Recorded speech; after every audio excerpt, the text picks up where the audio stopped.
académico de investigación de la Universidad Pedagógica Nacional, sede Hidalgo, México, miembro de la Red Identidades en Perspectiva Multidisciplinaria del Instituto de Investigaciones Antropológicas de la Universidad Nacional Autónoma de México.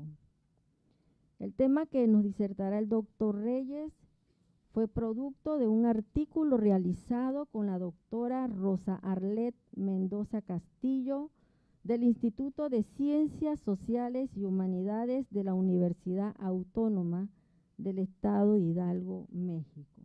El tema se titula La retrospectiva de la desigualdad de género en la educación superior en el Estado de Hidalgo, México, 2010. Recibamos al doctor Reyes.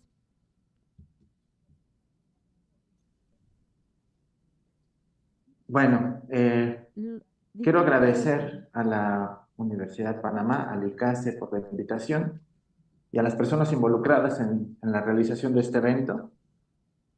De parte también de Arlet, darles un agradecimiento por esta invitación, por considerar el trabajo.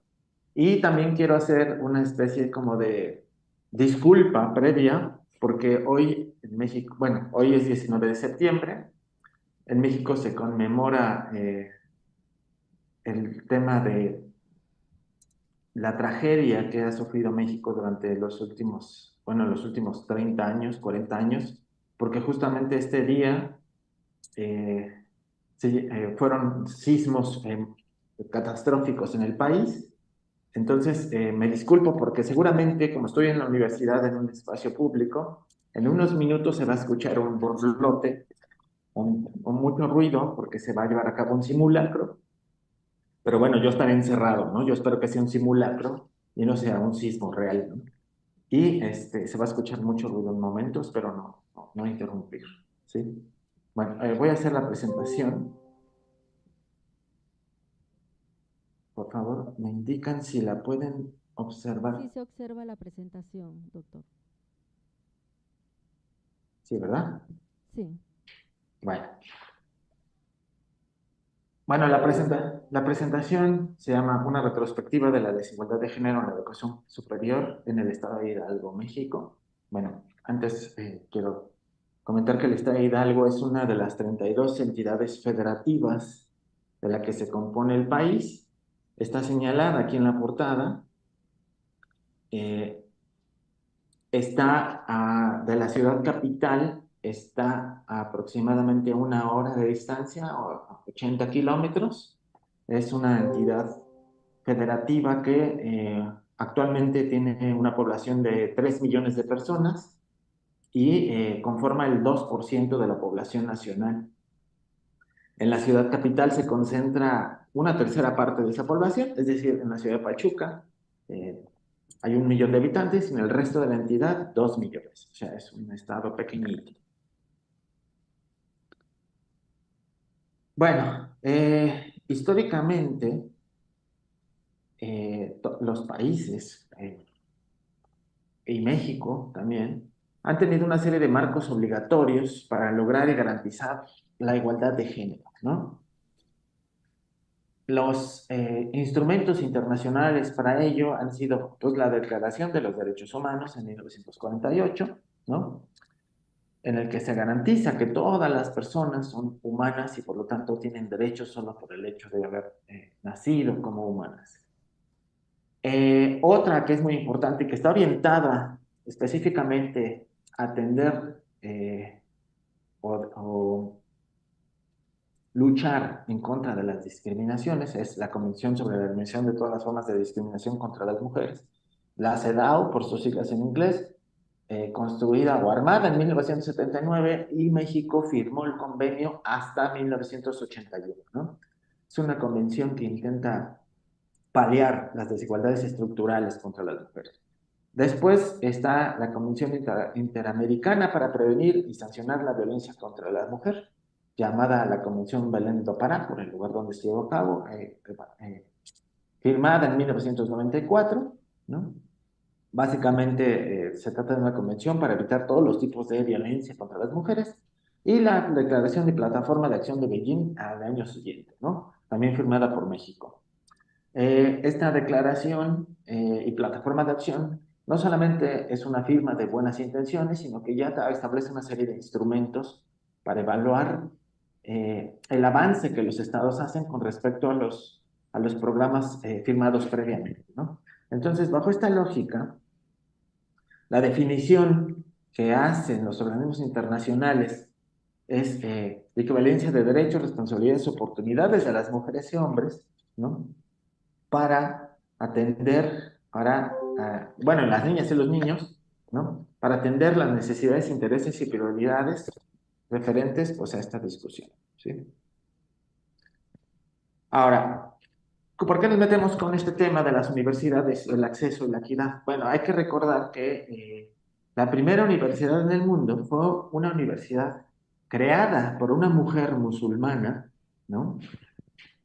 Por allí de los años muy lejanos del 859 después de Cristo, ¿no? La universidad se llama Al-Karabiyin, bueno, si es que lo pronuncio adecuadamente, y quien la creó fue una mujer musulmana llamada Fátima Al-Hiri en el territorio que ahora se considera Marruecos, ¿no?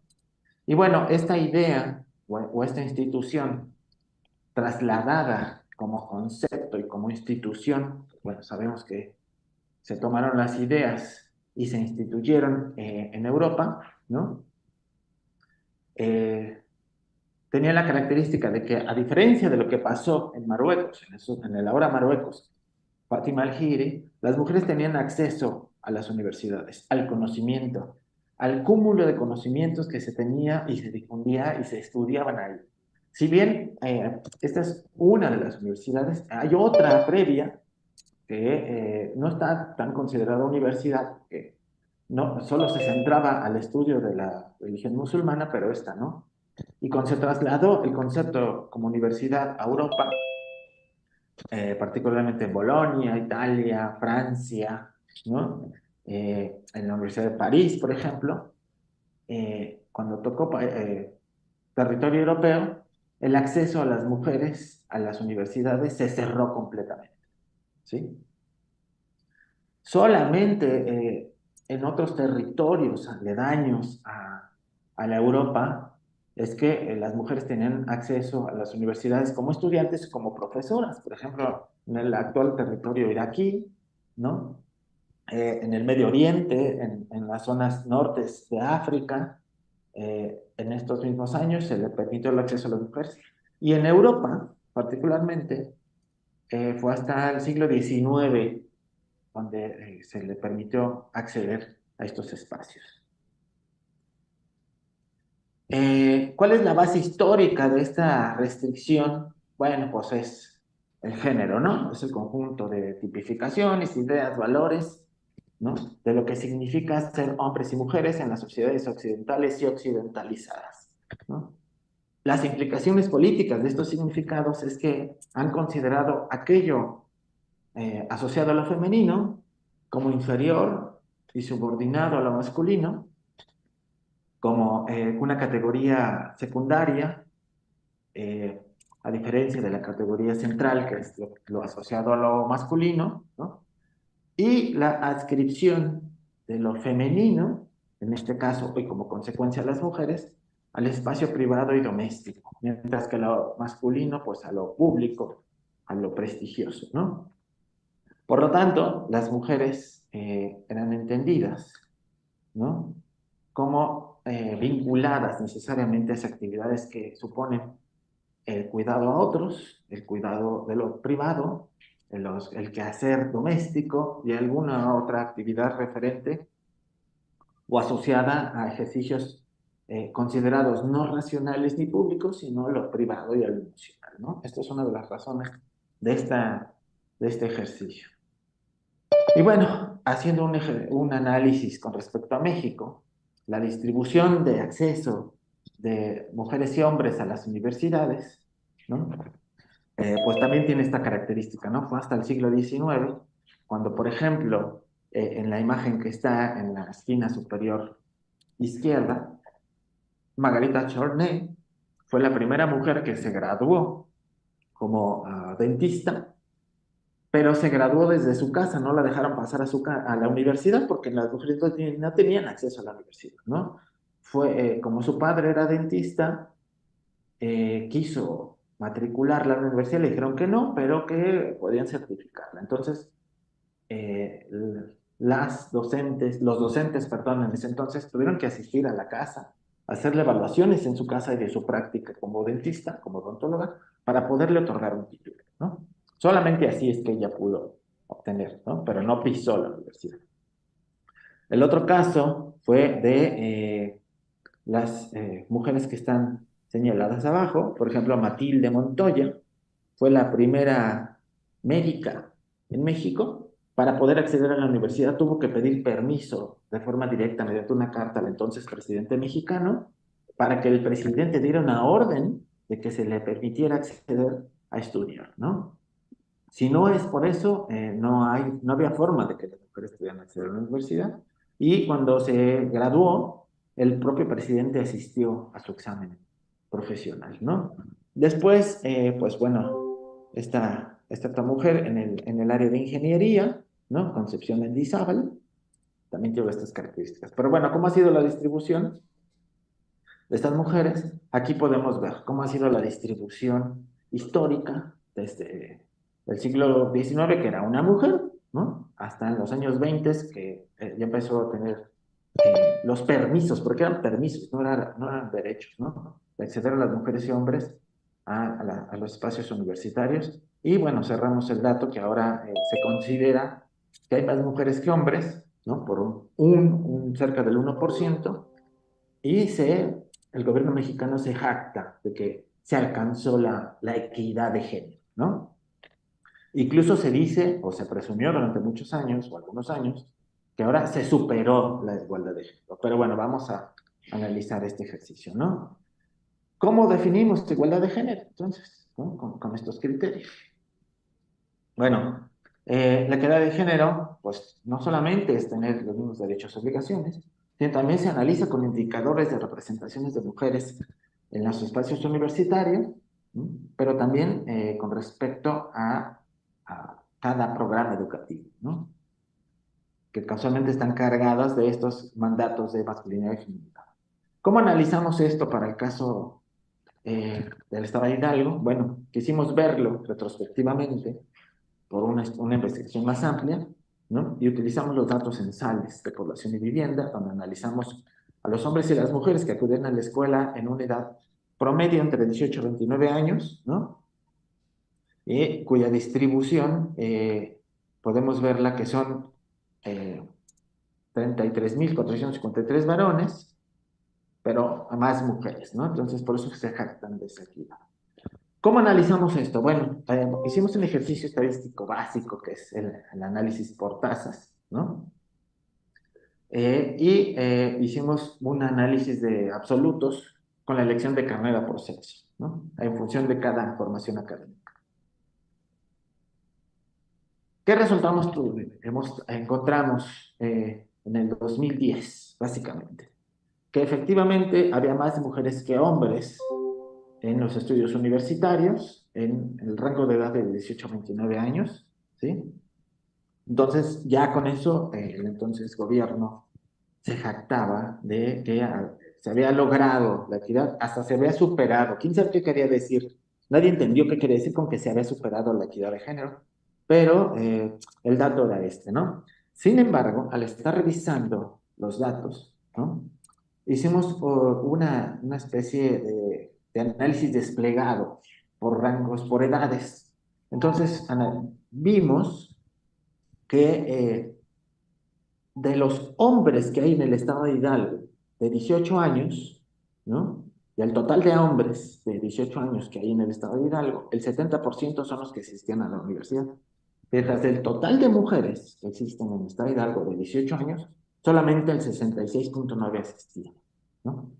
Entonces, lo mismo pasó, vimos en el rango de edades, bueno, en la edad que seguía, ¿no? De 19 años, del total de varones, son 63%, 63.8% que asisten a la universidad, pero siguen siendo de la misma edad que las mujeres. Y así sucesivamente. ¿no? Entonces, en todos los rangos, todas las edades, predominan los varones que las mujeres, a excepción, ¿no? En las edades más avanzadas, de los 28 a los 29 años, ¿no? En un análisis ya más profundo nos damos cuenta que, y en otro estudio, o parte del estudio, pero otra parte del análisis, nos dimos cuenta que las mujeres predominan en esta edad porque son las que más interrumpen sus estudios. Por lo tanto, hay menos mujeres que hombres en el mismo rango de edad, ¿no? Y son las que más interrumpen su formación académica. Al analizar después la distribución de hombres y mujeres por áreas de formación, vimos que existe una extensión o la elección de carreras en las mujeres tiene que ver con una extensión de la maternidad o una extensión del ejercicio de cuidados, ¿no? Hay disciplinas donde empieza a notarse en esos años un ejercicio ya más equitativo, ¿no? Por ejemplo, en derecho, pero en ingenierías que son típicamente masculinos sí sigue predominando los varones, ¿no? En arquitectura, ¿no? Y en ingeniería. Pero en la administración de finanzas, que es típico del mandato de la domesticidad, predominan las mujeres, ¿no? En ingeniería civil predominan los varones, y aquí podemos ver unos datos absolutos. No quisimos hacerlos en porcentaje porque creíamos que ilustra más los números absolutos. En comercio predominan las mujeres, en educación, por supuesto, en psicología, que tiene que ver con el cuidado, la protección del bienestar subjetivo también, ¿no? La didáctica y la pedagogía predominan las mujeres, en la alimentación, ¿no? En sociología y antropología, que es como el área bueno, en el que me desenvuelvo, todavía predominan los varones, ¿no? En odontología, mujeres, en enfermería y cuidados, por supuesto que las mujeres, y algunas otras que están aquí. En formación docente también, ¿no? En medio superior, en asesorías educativas, a nivel básico y preescolar, por supuesto, ¿no? En el medio ambiente también esto es muy interesante, predominan las mujeres, el cuidado del medio ambiente, ¿no? En el trabajo social, también que tiene que ver con una especie de vigilancia de las buenas o las adecuadas o las viables o más formales relaciones familiares, también predominan las mujeres, ¿no? Y en la planeación educativa, en las humanidades, en las ambientales, la salud pública, ¿no? Y por supuesto en los servicios de belleza, pues no se puede decir de más, ¿no? Con todo este análisis inicial y descriptivo que quisimos mostrarlo porque creemos que nos daba un panorama bastante interesante, llegamos a unas conclusiones muy elementales, ¿no? Bueno, la educación superior en el estado de Hidalgo, en apariencia, pues está alcanzada, ¿no? Porque hay más mujeres que varones matriculadas, ¿no?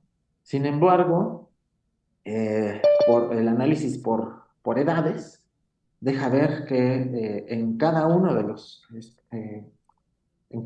años que se analizan, ¿no? Hay más varones que mujeres, excepto en los últimos años.